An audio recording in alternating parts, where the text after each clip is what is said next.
So hi everyone, I'm back with part 2.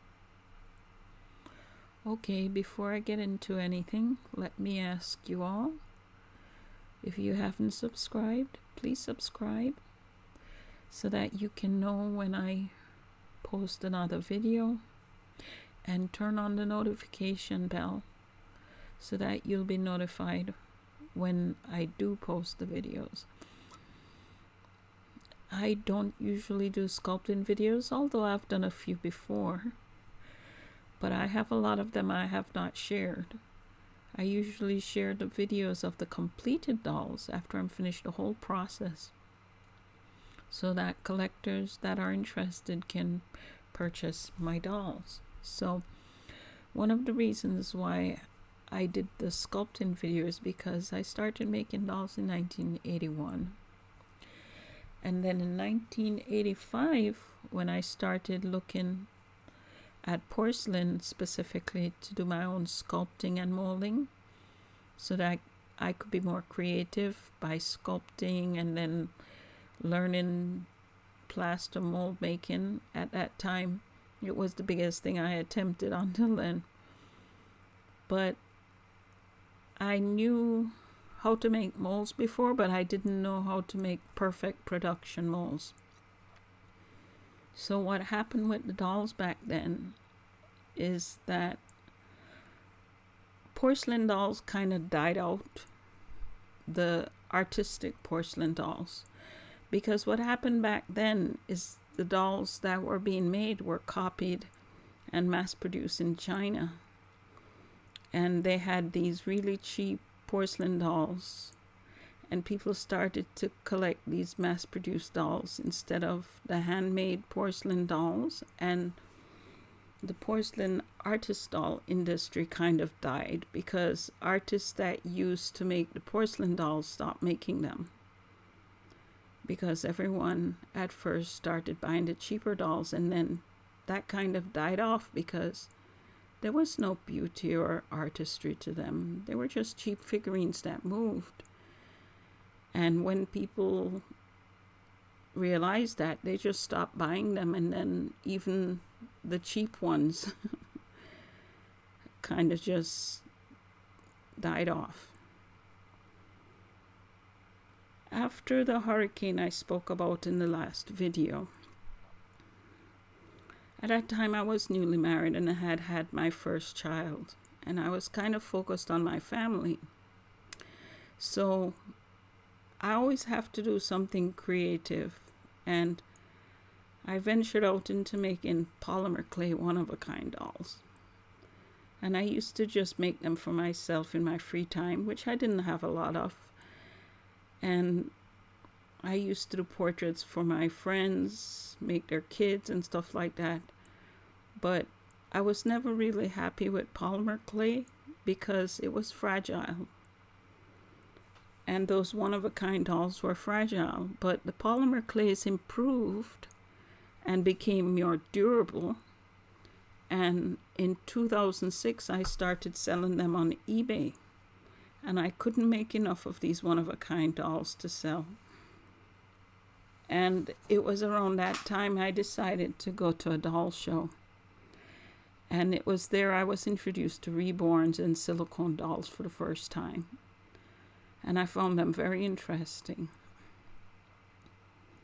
And somebody told me she could make my polymer clay dolls into silicone. And I loved it because silicone was very durable. And I agreed to go ahead with the project, but what happened is I don't know if she got sick or what, but she didn't send the dolls on time, and I'd have to wait a long time to get the silicone, and I'd have customers waiting, so it wasn't working out for me. So I sculpted a new doll, and I decided that I was going to try to make my own silicone molds, because I'd done porcelain dolls for porcelain production, so I should be able to do it.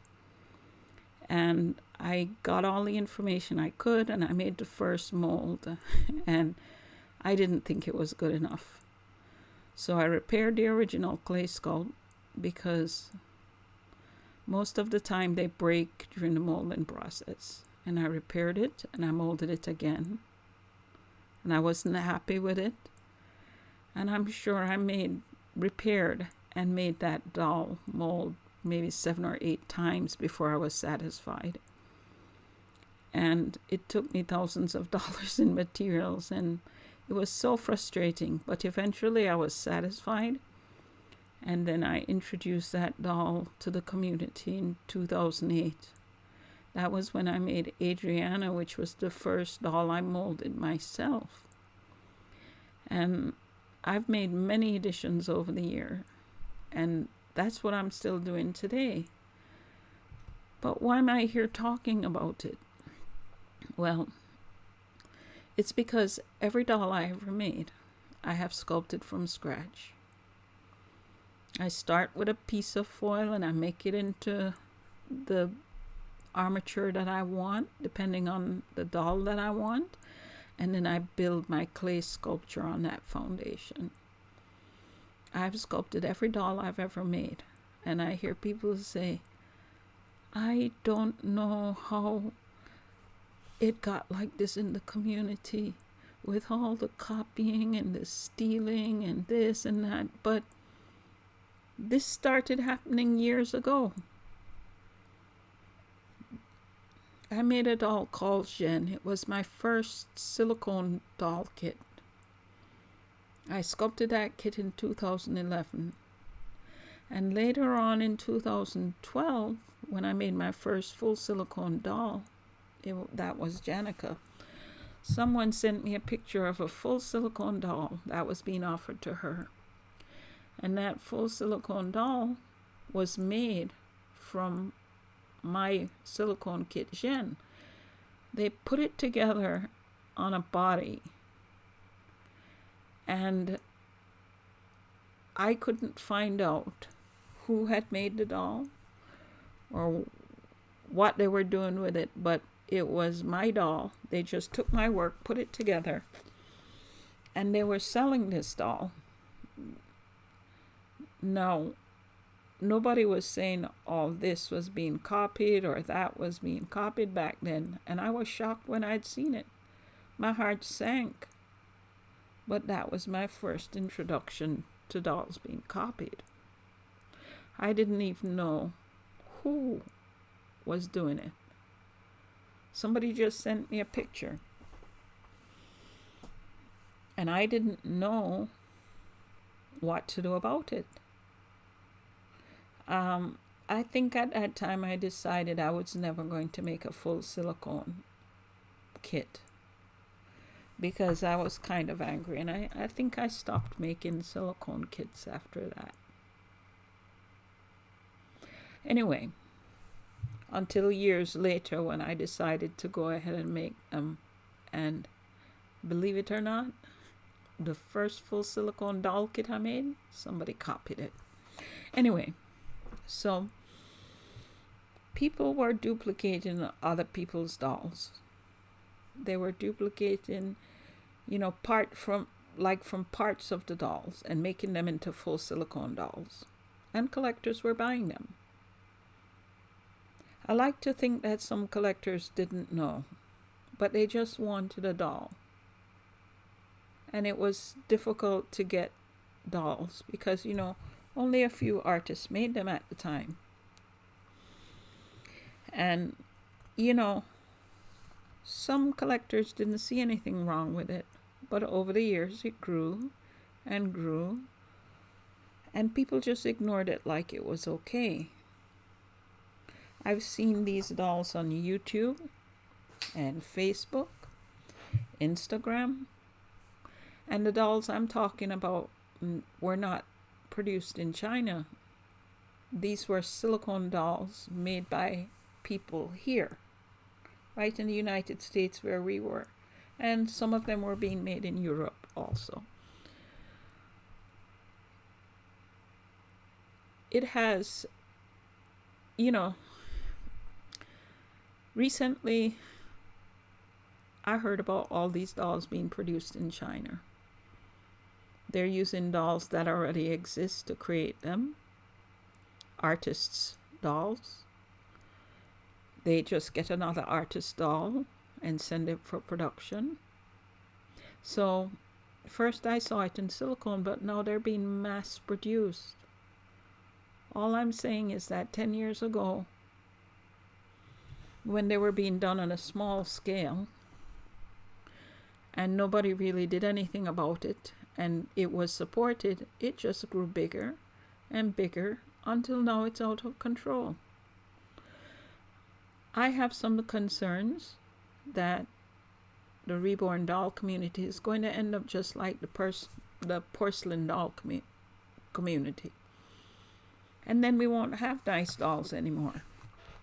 I'll have nice dolls because I can make myself a doll if I want one, but in general, I think most artists are going to stop making dolls if it gets to that point.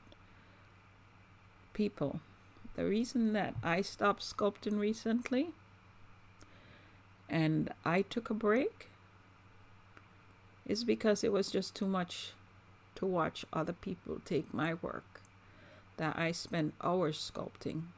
And let's be honest, it's not even the amount of hours that the artist spent sculpting one particular doll. Because I can say to someone, hey, come sit with me and we can sculpt together. You can do the hands and I'll do the feet, or you can do the sleeper and I'll do the awake baby. But they're not going to sculpt what I sculpt just like me, because I have a particular style of sculpting.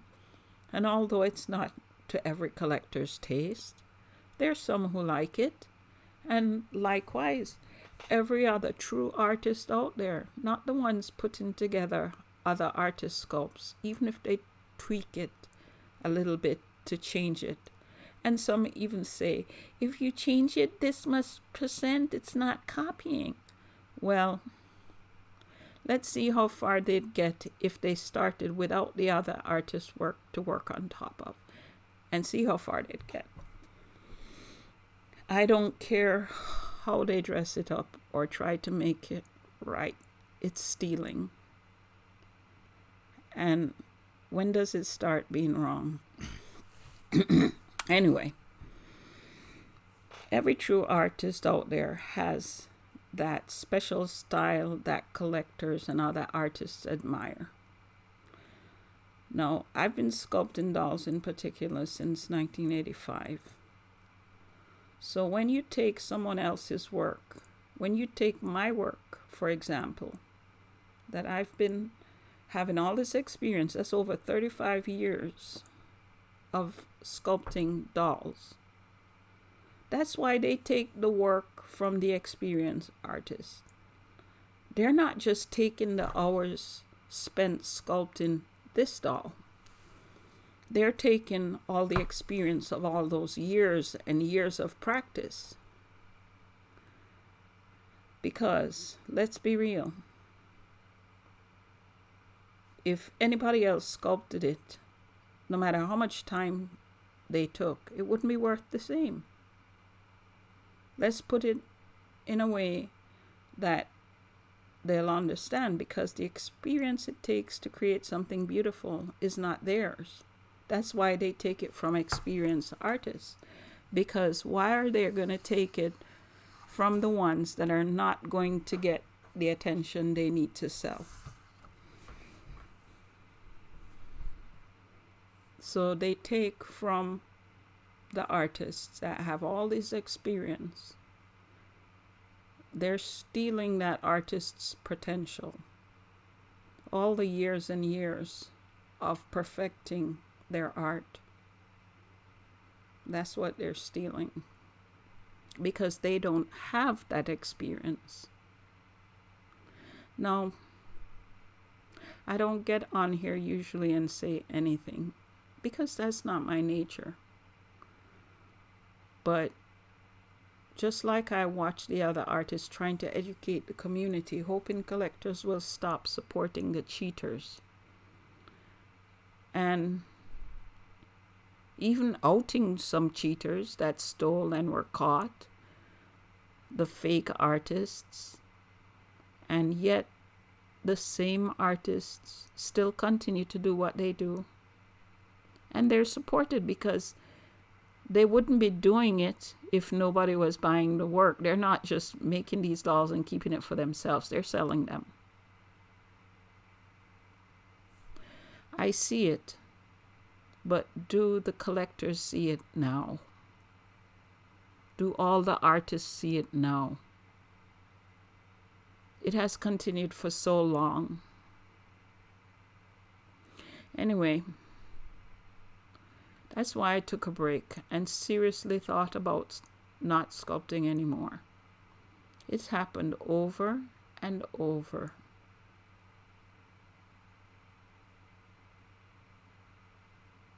How does a person steal and live well with it? That's another question for another topic. But I guess thieves steal. And I don't want anybody to contact me and ask me anything else about it, because this is all I'm going to say on the topic. I'm usually quiet and avoid problems. But this the world we live in now, and I have said enough. I just want everyone to know that just like if somebody stole your car, broke into your house, you'd feel so violated. This is no different. It's a personal violation because art is emotional. It comes from deep within all artists. And every time somebody comes along and steals, they steal a little part of your soul.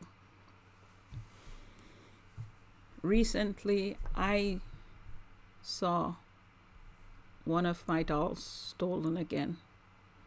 And of course, it was very offensive to me. And it hurt me deeply. That's, it really gave me a pause. And I don't think if you're not an artist, you don't understand how it feels. But I don't expect everybody to understand how it feels. But this is the beginning of the death of the reborn doll industry if it continues. It will happen again, just like it happened before. With porcelain and, other things. Anyway, if you've watched this video until the end, thank you for staying and watching. There will be a part 3, and after that, I'll introduce the completed doll to you. I have one question for you. Do you know what her name is? Did you see? Okay. Thank you, everyone.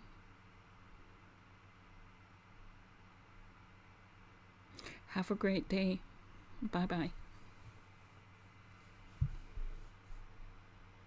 Please come back for part 3.